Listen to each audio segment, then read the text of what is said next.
other guys involved if that opportunity presents Are itself. you saying that because I'm inexperienced and that was an inexperienced decision that I made? Do you think I don't talk to my assistants about substitutions every single timeout? No, I just think there's a lot of coaches lean on their assistants in those situations. As do I, There's a lot going every on. single time.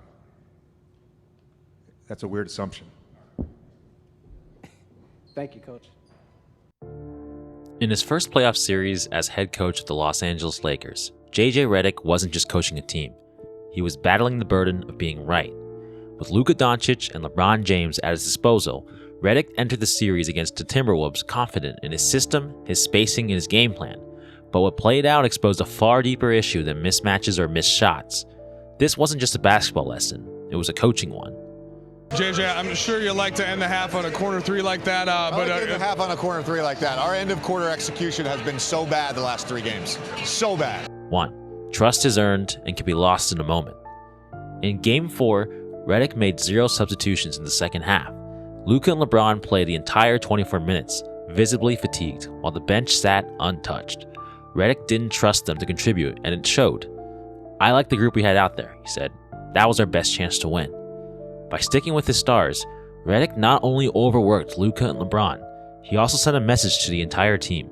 To his bench, you're not good enough. To his starters, you have no help.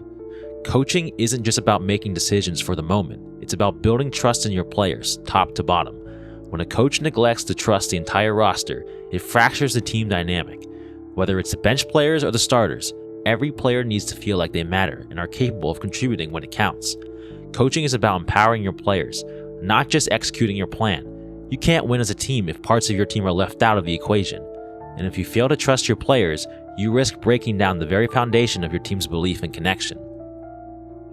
2. Adaptability is a strength, not a surrender.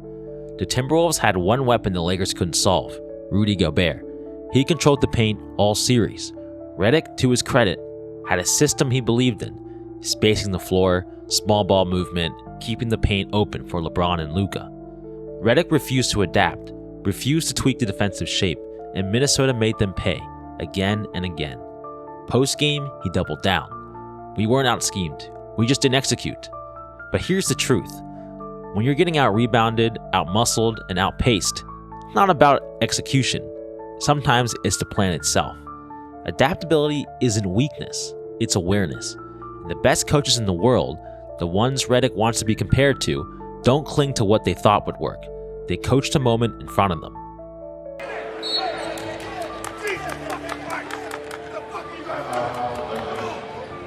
3. You can't treat players like pawns. Throughout the series, Luka and LeBron played heavy minutes, too heavy. By the fourth quarter of Game 5, the legs were gone. The defensive effort faded and the offense stalled into isolation. Still, no adjustments. The Lakers were coached like a team with no bench, but they had one. They just weren't trusted to contribute. That's the paradox of young coaches who come from media or analytical backgrounds. They see the game clearly, but forget the human side. You can't manage a team like a spreadsheet. You have to feel it, sense the energy, know when a starter needs a breather and when a role player might just spark a run.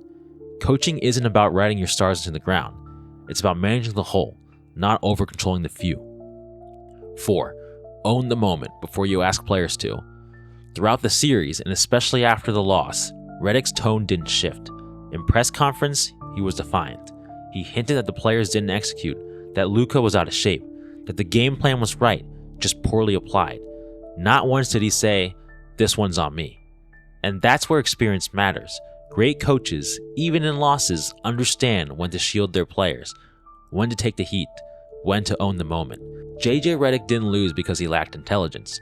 He lost because he wasn't willing to be vulnerable enough to admit that he might be wrong, or open enough to pivot. You win with people, not just plays. JJ Redick has all the tools, the basketball mind, the presence, but coaching isn't about having the answers before tip-off.